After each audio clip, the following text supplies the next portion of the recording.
Hello everyone, मैं अमित हाजिर हूँ पॉलिटी सीरीज़ के इम्पॉर्टेंट क्वेश्चंस के एक और नए वीडियो के साथ। इसमें भी हम वो सारे इम्पॉर्टेंट क्वेश्चंस देखेंगे जो या तो आपके एसएससी ने लास्ट ईयर में किसी न किसी एग्ज़ाम में पूछे हैं या जिनके आने के चांसेस बहुत ज़्यादा हैं। तो चलिए टाइम वेस्ट ना करते हुए शुरू करते हैं पहले क्वेश्चन से। अब देखो यहाँ पे आपको क्वेश्चन दे रखा है कि आपका यहाँ पे सिटीजनशिप है ना, इंडिया में सिटीजनशिप को रेगुलेट करने की जो पावर है वो किसकी है। रेगुलेट करना मतलब सिटीजनशिप में कुछ चीज़ें चेंज करना, सिटीजनशिप से रिलेटेड कानून बनाना। तो यहाँ पे सिटीजनशिप से रिलेटेड रेगुलेट करने की जो पावर होती है वो होती है आपका पार्लियामेंट की।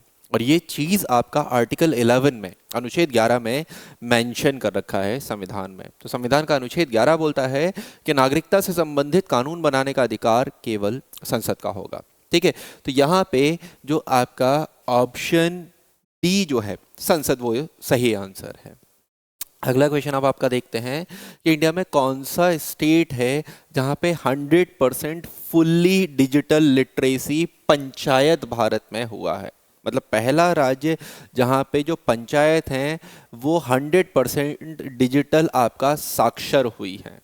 तो बेटा याद रखना, भारत का सबसे पढ़ा लिखा जो राज्य है वो है केरल, और यही वो राज्य होगा जहां पे डिजिटल लिटरेसी सबसे तेजी से फैलेगी। तो इसका जो सही आंसर होगा वो होगा ऑप्शन बी, केरला। बात करते हैं अगले क्वेश्चन की। बोला गया है कि संविधान का कौन सा भाग है जिसे मैग्ना कार्टा ऑफ इंडिया कहा जाता है। अब बेटा ये मैग्ना कार्टा टर्म जो है, मैग्ना कार्टा शब्द जो है, उसे थोड़ा सा समझने की कोशिश करना। 1215 1216 के करीब आपका ब्रिटेन में एक राजा थे, किंग जॉन। और इन किंग जॉन के टाइम पे एक डॉक्यूमेंट आया था, एक दस्तावेज आया था जिसका नाम था मैग्ना कार्टा। जिसका नाम क्या था? Magna carta. और यही मैग्ना कार्टा पहला वो दस्तावेज था जिस दस्तावेज में ये बोला गया था कि आपके मौलिक अधिकार क्या होते हैं या मौलिक अधिकार कौन से मिलने चाहिए। तो मतलब मौलिक अधिकारों से संबंधित पहला जो दस्तावेज था जो वर्ल्ड में या विश्व में आया था, उसका नाम क्या था? Magna carta. ब्रिटेन में आया था किंग जॉन के टाइम पे, है ना। और भारत में, भारतीय संविधान में जो आपके मौलिक अधिकार, फंडामेंटल राइट्स की जो बात करता है वो करता है आपका पार्ट 3, संविधान का भाग 3। तो अगर आपसे पूछा जाए भारतीय संविधान के किस भाग को मैग्ना कार्टा बोला जाता है भारत का, तो आंसर जो होगा वो क्या होगा आपका?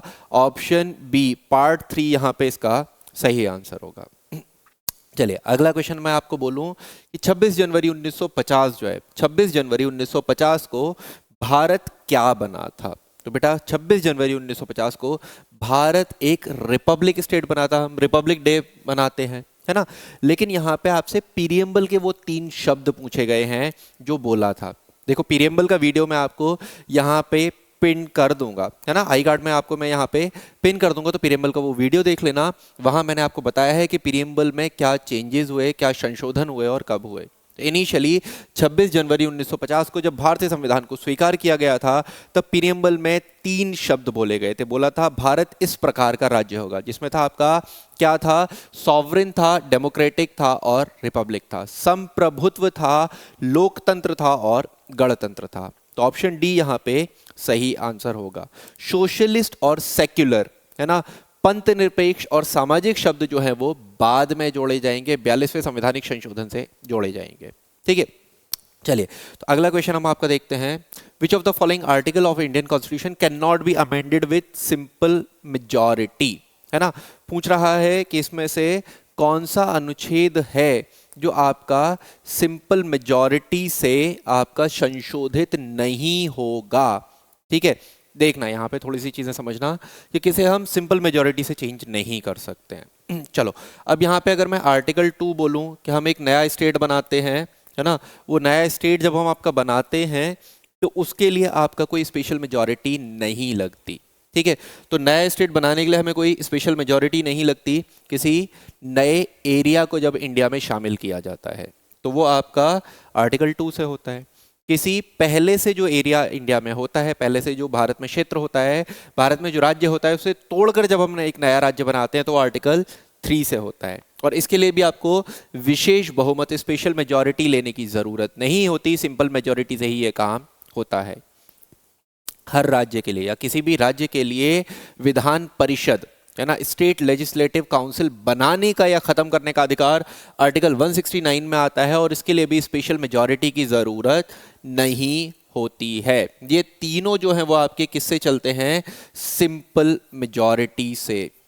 सिंपल मेजॉरिटी, सिंपल मेजॉरिटी यानी कि आपका साधारण बहुमत। साधारण बहुमत क्या होता है आपका? 50% से एक ज्यादा होता है आपका साधारण बहुमत। और विशेष बहुमत की जरूरत पड़ती है आपको अनुच्छेद 21 में आपका संशोधन करने के लिए, जिसके लिए आपको जरूरत होती है स्पेशल मेजॉरिटी की। स्पेशल मेजॉरिटी जो क्या होती है? 2/3 present and voting. Present and voting होती है। उपस्थित सदस्यों की सदस्यता का 2/3 होती है। तो वो किसके लिए जरूरत पड़ती है आपको? जरूरत पड़ेगी आपको आर्टिकल 21 के लिए। ऑप्शन डी जो होगा वो यहाँ पे सही आंसर होगा। बाकी 3 के लिए आपको सिंपल मेजॉरिटी चल जाएगा। अगला क्वेश्चन हम आपका देखते हैं। मैंडेमस जो फंडामेंटल राइट में आता है वो फंडामेंटल राइट में कौन से अधिकार में आएगा? है ना बेटा, आपका अनुच्छेद 32 आर्टिकल 32 बोलता है कि आपके कोई भी फंडामेंटल राइट का वायलेशन होता है तो आप सुप्रीम कोर्ट जा सकते हो। सुप्रीम कोर्ट जाओगे और सुप्रीम कोर्ट में जो आप अपील करोगे, आवेदन करोगे, उसे हम बोलते हैं याचिका, या इंग्लिश में हम उसे क्या बोलते हैं? रिट। और ये जो रिट है उन्हीं में से 5 रिट होती हैं, जिसमें से दूसरी रिट है मैंडेमस या परमादेश। और ये जो परमादेश है वो किसके अंदर आएगा? कॉन्स्टिट्यूशनल रेमेडीज आर्टिकल 32 के अंदर आएगा। ठीक है, तो यहाँ पे ऑप्शन सी जो है वो सही आंसर होगा। अगला क्वेश्चन हम आपका देखते हैं। Which of the following article prohibit trafficking in human being and forced labour? है ना, शोषण के विरुद्ध अधिकार था, है ना, या फिर आपका मानव को जबरदस्ती उससे मजदूरी ना करवाई जाए, है ना, बलात् श्रम जो होता है, बलपूर्वक जो आपसे श्रम करवाया जाता है, उसके विरुद्ध जो आपका अनुच्छेद है ना, वो कौन सा है? मैंने बताया था आपको तीसरा मौलिक अधिकार, थर्ड फंडामेंटल राइट जो है वो इससे रिलेटेड है। आर्टिकल 23 और 24 उसमें आता है, जिसमें आपका बलात् श्रम के प्रति निषेध जो है ना, वो आपका बोला गया है आर्टिकल 23 में। और चाइल्ड लेबर से रिलेटेड, है ना, छोटे बच्चों का आपका नियोजन की जो बात करी गई है वो अनुच्छेद 24 में करी गई है। तो यहाँ पे जो आर्टिकल 23 है वो इसका सही आंसर होगा। ऑप्शन डी इसका सही आंसर होगा।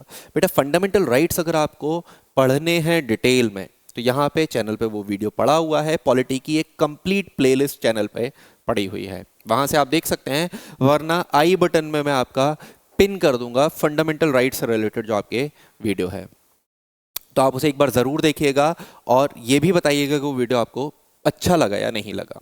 ठीक है, चलिए अगला क्वेश्चन हम आपका देखते हैं।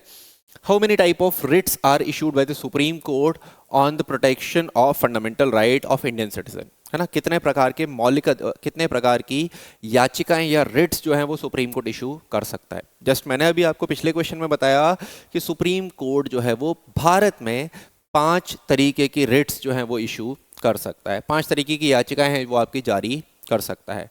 पहली आपका होती है हेबियस कॉर्पस, दूसरी होती है मैंडेमस, तीसरी होती है सर्शरी, चौथी होती है प्रोहिबिशन और पांचवी होती है आपका क्यो वारंटो।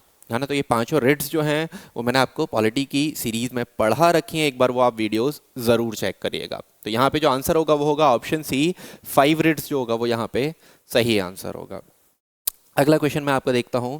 अगला question, which clause of India, अच्छा यहाँ पे आर्टिकल 20 जो है, अनुच्छेद 20 जो है, उसमें 3 चीजें आती हैं, है ना। एक क्या आता है कि आपको जिस समय पे आपने क्राइम किया था उसके अनुसार आपको सजा दी जाएगी, है ना। Punishment at the time of crime, punishment according to the law at the time of crime, ये चीज मेंशन है आर्टिकल 20 के पार्ट 1 में। एक अपराध के लिए एक सजा दी जाएगी, ये चीज मेंशन है आपका आर्टिकल 20 के पार्ट 2 में। इसी को हम क्या बोलते हैं? Double jeopardy. और तीसरा है आपको आपके विरुद्ध सबूत देने की बाध्यता नहीं होगी, can not be compelled to produce evidence against oneself. तो ये चीज जो मेंशन है वो आर्टिकल 20 के पार्ट 3 में मेंशन है। हमसे क्या पूछा है?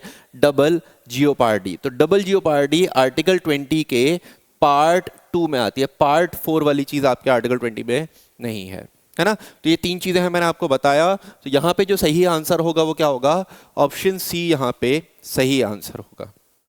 अगला क्वेश्चन हम अगर आपका देखते हैं, तो अगला क्वेश्चन है कि आर्टिकल 20 जो है वो किससे संबंधित है। तो यहाँ पे 2 आर्टिकल मैं आपको बताता हूँ, इनमें जनरली बच्चों को कंफ्यूजन रहता है, तो याद करने का तरीका मैं आपको बताता हूँ, बहुत इजीली याद हो जाएंगे। 2 आर्टिकल हैं, एक है आर्टिकल 20 और एक है आर्टिकल आपका 22। जनरली बच्चे भूल जाते हैं कि 20 में और 22 में क्या आता है। तो बेटा याद रखना, पहले आप क्राइम करोगे तो क्राइम से रिलेटेड जो आपको राइट मिल रखे हैं, अधिकार मिल रखे हैं, वो 20 में बात होगी। जब आप क्राइम करोगे उसके बाद आपको अरेस्ट किया जा सकता है। तो अगर आपको कंफ्यूजन होना तो आर्टिकल 20 में आपका क्राइम से रिलेटेड है और 21 में अरेस्ट या डिटेंशन से रिलेटेड है। जब आप क्राइम नहीं करोगे तो अरेस्ट की बात हम पहले कैसे कर सकते हैं? आप क्रोनोलॉजी समझोगे तो आपको ये समझ में आएगा कि पहले क्राइम होगा, उसके बाद आपका अरेस्ट या डिटेंशन हो सकता है। तो आर्टिकल 20 जो है वो आपका किससे है? In respect of conviction of offence से रिलेटेड है ना। आपके अपराध के लिए सजा के संबंध में जो संरक्षण है वो किससे है? आपका आर्टिकल 20 में दे रखा है ना। और अगर वहीं पे बात करी जाए आपका किसकी? अरेस्ट की, तो किस में आएगा? आर्टिकल 22 में आएगा। मैं इनके भी आर्टिकल बता देता हूं। टाइटल्स वाला जो आर्टिकल है आर्टिकल 19 है, यहाँ पे तो हमने बता ही दिया। आर्टिकल 20 है इससे रिलेटेड। रिलीजियस अफेयर्स है ना, person to manage religious affairs, ये आपका 26 में आता है। और आपका matter of public employment, equal opportunity, ये आता है आपका आर्टिकल 16 में। ठीक है, तो ये एक बार आर्टिकल मैंने आपको रिवाइज करवाए हैं, ये आप देख लीजिएगा। ठीक है, यहाँ पे जो सही आंसर होगा वो होगा ऑप्शन 20 का सही आंसर होगा। अगला क्वेश्चन आपका देखते हैं। सिटीजनशिप एक्ट 1955 जो है उस अधिनियम में इनमें से कौन सी चीज नहीं है ना। वहां पे सिटीजनशिप एक्ट, नागरिकता अधिनियम 1955 में नागरिकता धारण करने के तरीके दे रखे हैं, एक्वाइजेशन ऑफ सिटीजनशिप दे रखा है। नागरिकता समाप्त करने के तरीके दे रखे हैं, टर्मिनेशन ऑफ सिटीजनशिप दे रखा है ना। डिटर्मिनेशन नहीं है, ये आपका निर्धारण जो है नागरिकता वो ये नहीं है। बट यहाँ पे इसमें इलेक्शन वाली कोई भी चीज नहीं है आपका, आपके नागरिकता अधिनियम 1955 में, है ना। तो आपका ऑप्शन सी जो है वो यहाँ पे सही आंसर होगा। इलेक्शन से संबंधित आपका नागरिकता अधिनियम में कोई चीज नहीं दे रखी है। अगला क्वेश्चन आपका देखते हैं। ब्रिटिश सरकार ने एक लॉ पास किया 1856 में, है ना। और ये जो लॉ पास किया था ये समाज सुधार से संबंधित था। अब आपसे पूछ रहा है कि 1856 में जो लॉ पास किया वो समाज में कौन सी चीज से संबंधित था। चलिए मैं आपको कुछ चीजें बताता हूँ। ये हिस्ट्री का क्वेश्चन है बट पॉलिटी के कॉन्टेक्स्ट में मैंने यहाँ पे इसलिए रखा है क्योंकि ये ऐसे एक्ट जो हैं वो पॉलिटी में भी पूछे जाते हैं। और हिस्टोरिकल बैकग्राउंड जब हम पढ़ते हैं पॉलिटी में कॉन्स्टिट्यूशन का, तो वहाँ पे भी ये चीज़ें आपकी आती हैं। तो 1856 में ईश्वर चंद्र विद्यासागर थे, उनकी हेल्प से जो डलहौजी थे उनके टाइम पे एक एक्ट आया था जिसे हम बोलते हैं विडो रीमैरिज एक्ट। और ये जो पास किया था वो लॉर्ड कैनिन ने किया था। तो एक्ट आया किसके टाइम पर था? डलहौजी के टाइम पे, लेकिन ये जो पास हुआ था वो किसके टाइम पे हुआ था? लॉर्ड कैनिन के टाइम पे, है ना। और ये किसकी मदद से, कौन से समाज सुधारक की मदद से आया था? ईश्वर चंद्र विद्यासागर की मदद से। और ये एक्ट क्या था? विडो रीमैरिज एक्ट, विधवा पुनर्विवाह अधिनियम। तो यहाँ ने की ऑप्शन बी जो है विडो रीमैरिज वो यहाँ पे सही आंसर होगा। ये बेटा ये ऑप्शन सी गलत दे रखा है, ये ऑप्शन बी होगा, विडो रीमैरिज होगा। ठीक है, चलिए तो अगला क्वेश्चन देखते हैं। Which of the following article of the Indian constitution state that it shall be the duty of every citizen of India to promote harmony and the spirit of common brotherhood among all the people of India, transcending religious, linguistic and regional and sectional diversity, to renounce practice deterioratory or to dignity of the women, है ना। अब यहाँ पे simple आपसे बोल रहा है कि आपको ब्रदरहुड, आपसी भाईचारे की जो फीलिंग बढ़ानी है, आपसी भाईचारा आपको फैलाना है, उससे संबंधित आपका कौन सा आर्टिकल है। तो आपको एक अंदाज़ा तो है कि ये सारी चीज़ें आपके मौलिक कर्तव्य, फंडामेंटल ड्यूटीज़ में आती हैं। और फंडामेंटल ड्यूटीज़ आते हैं आपके आर्टिकल 51A में। आर्टिकल 51A के ही कई सारे पार्ट हैं, 11 पार्ट हैं। और 11 पार्ट में जो आपका आर्टिकल 51A का ई पार्ट है उसमें आपका ब्रदरहुड या फ्रेटर्निटी की बात बोली गई है। तो आपका article 51 part E option A इसका सही आंसर होगा। चलिए अगले क्वेश्चन को हम देखते हैं। अगला question, dash has been called the right to constitutional remedies as the soul of Indian constitution, है ना। संवैधानिक उपचारों के अधिकार को किसने संविधान की दिल और आत्मा कहा? Heart and soul of Indian constitution, article 32 constitutional remedies को किसने बोला था? तो बेटा यहाँ पे याद रखना, ये बहुत इंपॉर्टेंट चीज़ है कि आपका डॉक्टर भीमराव अंबेडकर जी जो थे ना, उन्होंने आर्टिकल 32 को बोला था। आर्टिकल 32 को उन्होंने बोला था heart and soul of Indian constitution, ठीक है। संविधान की दिल और आत्मा जो बोला था वो अनुच्छेद 32 को किसने बोला था? डॉक्टर भीमराव अंबेडकर ने। बाकी सब ने, इनके अलावा बाकी सब ने किसे बोला था? पीरियम्बल को। इनके अलावा बाकी सब ने पीरियम्बल या प्रस्तावना को बोला था संविधान की दिल और आत्मा। अगर आपसे स्पेशली पूछा जाए कि 32 को किसने बोला था, तो डॉक्टर भीमराव अंबेडकर को। पीरियम्बल को किसने बोला था? तो बाकी सब होंगे, के एम मुंशी जी होंगे या और भी लोग जो होंगे, वो सब पीरियम्बल या प्रस्तावना को बोलेंगे संविधान की दिल और आत्मा, ठीक है। तो यहाँ पे ऑप्शन सी जो है वो सही आंसर होगा। अगला क्वेश्चन आपका देखते हैं। इन विच जजमेंट सुप्रीम कोर्ट ने एक्सटेंड किया आर्टिकल 21 का स्कोप और बोला कि जो राइट टू लाइफ है ना, the right to education flow directly from the right to life, कि शिक्षा ग्रहण करने का अधिकार जो है वो जीवन जीने के अधिकार का ही एक हिस्सा है। जाहिर सी बात है बेटा, अगर आप जिंदा रहोगे और अगर आप एजुकेशन अटेन नहीं करते हो तो आप अपना जीवन यापन कैसे करोगे? आप अपना लाइवलीहुड जो है वो कैसे रन करोगे? तो आपको अपने लाइवलीहुड को रन करने के लिए, अपने जीवन यापन चलाने के लिए, अपना जीवन चलाने के लिए शिक्षा भी ज़रूरी है, बहुत एक इम्पॉर्टेंट पार्ट है, ठीक है। तो बेटा यहाँ पे अगर आपको पूछा जाए कि सुप्रीम कोर्ट ने ये किस डिसीजन में दिया था, तो याद रखना ये केस था Mohini Jain versus state of Karnataka का जो केस था, उसमें सुप्रीम कोर्ट ने राइट टू एजुकेशन को राइट टू लाइफ के लिए ही डायरेक्टली एक्सटेंड किया था। तो आर्टिकल ऑप्शन डी जो है वो इसका सही आंसर होगा। अगले क्वेश्चन की हम बात करते हैं। कौन सा संवैधानिक संशोधन था? अच्छा यहाँ पे दे रखा है विच ऑफ द फॉलोइंग आर्टिकल, है ना, कौन सा अनुच्छेद जो था वो संशोधित हुआ था, अमेंड हुआ था, किससे? 50वें संवैधानिक संशोधन से, है ना। 50वें संवैधानिक संशोधन से कौन से आर्टिकल, कौन से आपके अनुच्छेद में संशोधन हुआ था? तो याद रखना आर्टिकल 33 अनुच्छेद 33 जो है, जो ये बोलता है कि जितने भी डिफेंस पर्सनलीज होंगे, मतलब जो आपके सुरक्षा में जितने भी आपके अधिकारी या सुरक्षा में जितने भी कर्मचारी होंगे, भारतीय सुरक्षा जो होगी, उन लोगों को आपका मौलिक अधिकार मिलेंगे, लेकिन कुछ संशोधन के साथ मिलेंगे, है ना। तो डिफेंस पर्सनलीज को आपका फंडामेंटल राइट मिलेंगे विद सर्टेन अमेंडमेंट्स। तो वो चीज़ जो है वो आपका आर्टिकल 33 में आता है, जो आपका 50th कॉन्स्टिट्यूशन अमेंडमेंट में आपका कुछ उसमें चेंजेस हुए थे, ठीक है। तो यहाँ पे आपका ऑप्शन ए जो है वो सही आंसर होगा। अगले क्वेश्चन की हम बात करें कि फंडामेंटल ड्यूटीज़ जो हैं, जो कॉन्स्टिट्यूशन के पार्ट 4A में आती हैं, जो आपके आर्टिकल 51A में आती हैं, जो 1976 में ऐड हुई थी, वो 42nd कॉन्स्टिट्यूशन अमेंडमेंट से। सिर्फ आपसे पूछा है कि कितने मौलिक कर्तव्यों को जोड़ा गया था, ठीक है। तो यहाँ पे कुछ चीज़ें याद रखना। सरदार स्वर्ण सिंह कमेटी बनी थी, स्वर्ण सिंह कमेटी बनेगी और ये स्वर्ण सिंह कमेटी जो होगी वो प्रपोज करेगी आपका 8 फंडामेंटल ड्यूटी, 8 मौलिक कर्तव्यों का यहाँ पे प्रस्ताव देगी, प्रपोजल देगी, ठीक है, 8 फंडामेंटल ड्यूटीज का।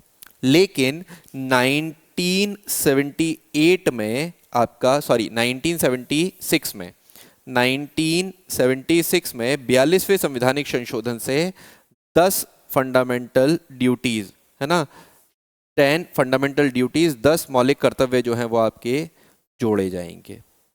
और 86th अमेंडमेंट, 86वें संवैधानिक संशोधन से 2002 में 11वां मौलिक कर्तव्य, देखो यहाँ पे 10 लिखा है, यहाँ पे 11th लिखा है, तो 11वां मौलिक कर्तव्य जोड़ा जाएगा। तो यहाँ पे आपसे पूछा है कि कितने मौलिक कर्तव्य जोड़े गए थे 1976 में, तो आंसर क्या होगा? सर 10 फंडामेंटल ड्यूटीज ऐड हुए थे। पूछा जाए अभी कितने हैं, तो आंसर होगा कि सर अभी 11 फंडामेंटल ड्यूटी हैं। पूछा जाए कितने फंडामेंटल ड्यूटी का रिकमेंडेशन दिया था, प्रस्ताव दिया था, तो आंसर क्या होगा? 8 फंडामेंटल ड्यूटी का प्रस्ताव दिया था। ठीक है, तो यहाँ पे ये सारी चीजें याद रखेंगे। ओरिजिनल कॉन्स्टिट्यूशन में कितने थे? एक भी नहीं था। मूल संविधान में कितने मौलिक कर्तव्य थे? एक भी नहीं था। यहाँ पे ऑप्शन ए 10 फंडामेंटल ड्यूटी सही आंसर होगा। अगले क्वेश्चन को अगर हम देखते हैं, सर्शरी है ना, सर्शरी किसके अंदर आएगा? मैंने बताया था 5 याचिकाएं होती हैं, 5 रिट्स होती हैं, है ना। सर्शरी जिसे हम उत्प्रेक्षण लेख भी बोलते हैं हिंदी में, किसके अंदर आता है? राइट टू कॉन्स्टिट्यूशनल रेमेडीज, संवैधानिक उपचारों के अधिकार के अंदर आता है। अनुच्छेद 32 के अंदर आता है आपका ये। ठीक है, तो इसका ऑप्शन सी जो है वो सही आंसर होगा। अगला क्वेश्चन देखते हैं कि इंडिया का कॉन्स्टिट्यूशन जो है वो आपका लागू हुआ, है ना। कब से लागू हुआ? रिपब्लिक डे कब से मनाया जाता है? 26 जनवरी 1950 को। ठीक है, तो यहाँ पे कॉन्स्टिट्यूशन इंडिया का कब से आपका लागू होगा? 26 जनवरी 1950 से लागू होगा। ऑप्शन बी इसका सही आंसर होगा। ठीक है, अगला क्वेश्चन कौन सा? Which article of the Indian constitution mention करता है कि the parliament consist of the president, Lok Sabha और राज्यसभा। ठीक है, संविधान के कौन से अनुच्छेद में लिखा है कि संसद जो होगी उसके 3 भाग होंगे, लोकसभा, राज्यसभा और राष्ट्रपति? शायद आपको पता हो कि आर्टिकल 79 इसमें संसद मेंशन है, वो बोलता है कि आपके संसद के 3 भाग होंगे, लोकसभा, राज्यसभा और राष्ट्रपति। बेटा जनरली आपको संसद के 2 भाग दिखते हैं, लोकसभा और राज्यसभा, लेकिन संसद से जब भी कोई बिल पास होता है तब जब तक वो राष्ट्रपति से पास नहीं होता तब तक उसे पास नहीं माना जाता। तो ये चीज़ आपको समझ में आ रही है कि संसद के तीनों हाउस से कोई बिल पास होगा तभी वो पास माना जाएगा। और तीसरा उसका जो वो होता है वो क्या होता है? आपका प्रेसिडेंट होता है, थर्ड पार्ट। ठीक है, तो यहाँ पे आर्टिकल 79 में मेंशन है कि पार्लियामेंट के 3 पार्ट होंगे, president, Lok Sabha and Rajya Sabha. Option A सही आंसर होगा। अगला क्वेश्चन देखते हैं, which article of Indian constitution mention about establishment and maintaining institution for religious charitable purpose, है ना। यहाँ पे कौन सा अनुच्छेद है? अब देखो मैंने आपको एक चीज बताई थी कि यहाँ पे एसएससी जो है ना वो पॉलिटी में जो क्वेश्चन पूछ रहा है, पॉलिटी में आर्टिकल्स में डिटेल्ड क्वेश्चन पूछ रहा है कि जितने भी इंपॉर्टेंट आर्टिकल्स है उसमें डिटेल में जाके क्वेश्चन आपसे पूछ रहा है। जनरली आपसे देखते थे कि आर्टिकल 25 में क्या आता है, 26 में क्या आता है। यहाँ पे पूछा कि आपका रिलीजियस इंस्टीट्यूशंस खोल सकते हैं, चैरिटेबल इंस्टीट्यूशंस खोल सकते हैं, ये आपका कौन से आर्टिकल में बोला गया है? आप बोलोगे सर ऐसा तो हमने कोई आर्टिकल पढ़ा ही नहीं है। तो बेटा यहाँ पे याद रखना, ये चीज़ बोली गई आपके आर्टिकल 26 में। आर्टिकल 26 में बोला है कि आप अपने रिलीजियस मैटर्स को अपने हिसाब से हैंडल कर सकते हो। पर्सन कैन मैनेज हिज और हर रिलीजियस अफेयर्स। उसमें ही आपका बोला गया है कि आप कोई रिलीजियस इंस्टीट्यूट खोल सकते हो या चैरिटेबल इंस्टीट्यूट खोल सकते हो किसी भी रिलीजन से रिलेटेड।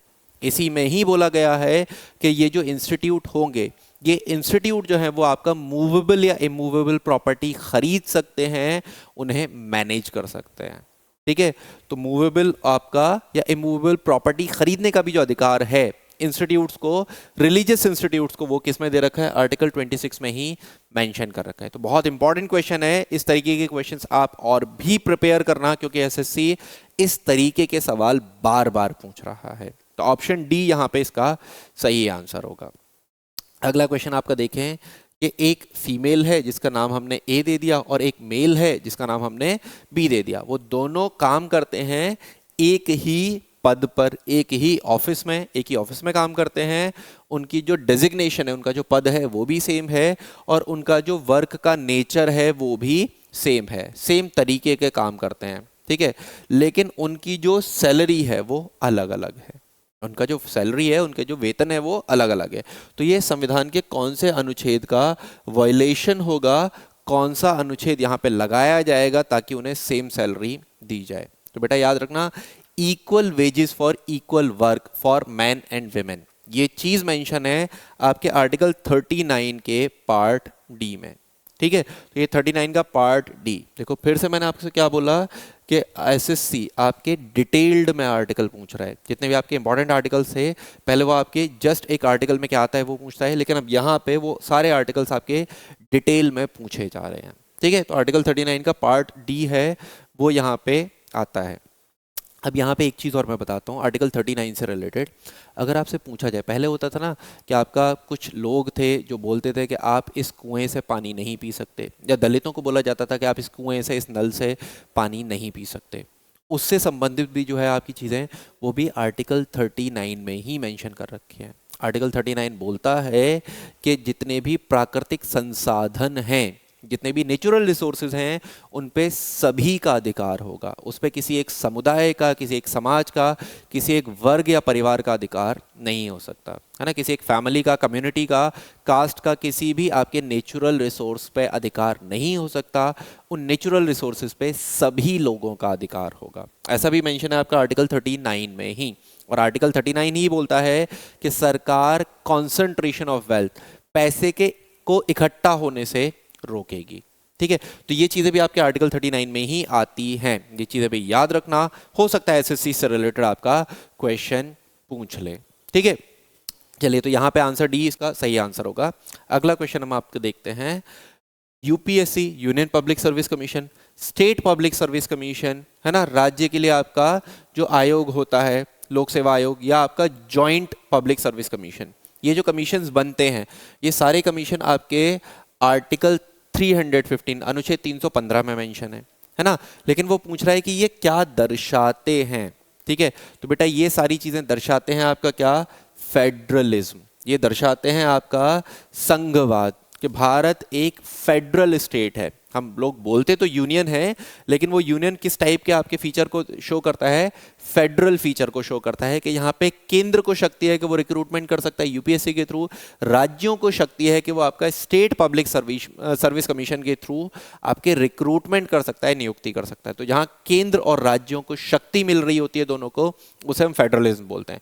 जहाँ सिर्फ आपके केंद्र को शक्ति मिल रही होती है, उसे हम बाइज्ड या उसे हम यूनिटरी सिस्टम बोलते हैं। ठीक है, तो ये आपका फेडरलिज्म को दर्शाता है, जहां पे राज्यों को भी शक्ति है कि वो भी आपका नियुक्तियां कर सकता है। तो ऑप्शन सी जो है वो इसका सही आंसर होगा। अगला क्वेश्चन हम आपका देखते हैं, सेकुलरिज्म, है ना, सेकुलरिज्म, पंथ निरपेक्ष। यहाँ पे धर्म निरपेक्ष या पंथ निरपेक्ष है। भारत एक पंथ निरपेक्ष राज्य है। ठीक है, तो ये पंथ निरपेक्ष का मतलब क्या है? पंथ निरपेक्ष का मतलब इतना है कि भारत का कोई धर्म नहीं होगा, भारत धार्मिक मामलों में समर्थन या विरोध नहीं करेगा, ऐसा बोला गया है आपका पंथ निरपेक्ष में, है ना। तो यहाँ पे क्या होगा, state does not promote any religion. तो ऑप्शन बी जो है वो इसका सही आंसर होगा।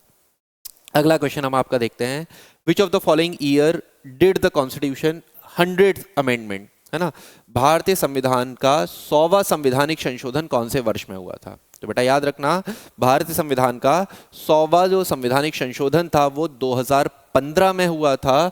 आपका सही आंसर 2015 होगा। और ये जो संवैधानिक संशोधन था, ये संवैधानिक संशोधन आपका इंडिया और बांग्लादेश के बीच में जो बॉर्डर डिस्प्यूट था उससे रिलेटेड था। तो border dispute between India and जो बांग्लादेश था, वो जो रिजॉल्व हुआ था वो किससे हुआ था? आपका 100वें संवैधानिक संशोधन 2015 में हुआ था। तो ऑप्शन बी जो है वो इसका सही आंसर होगा।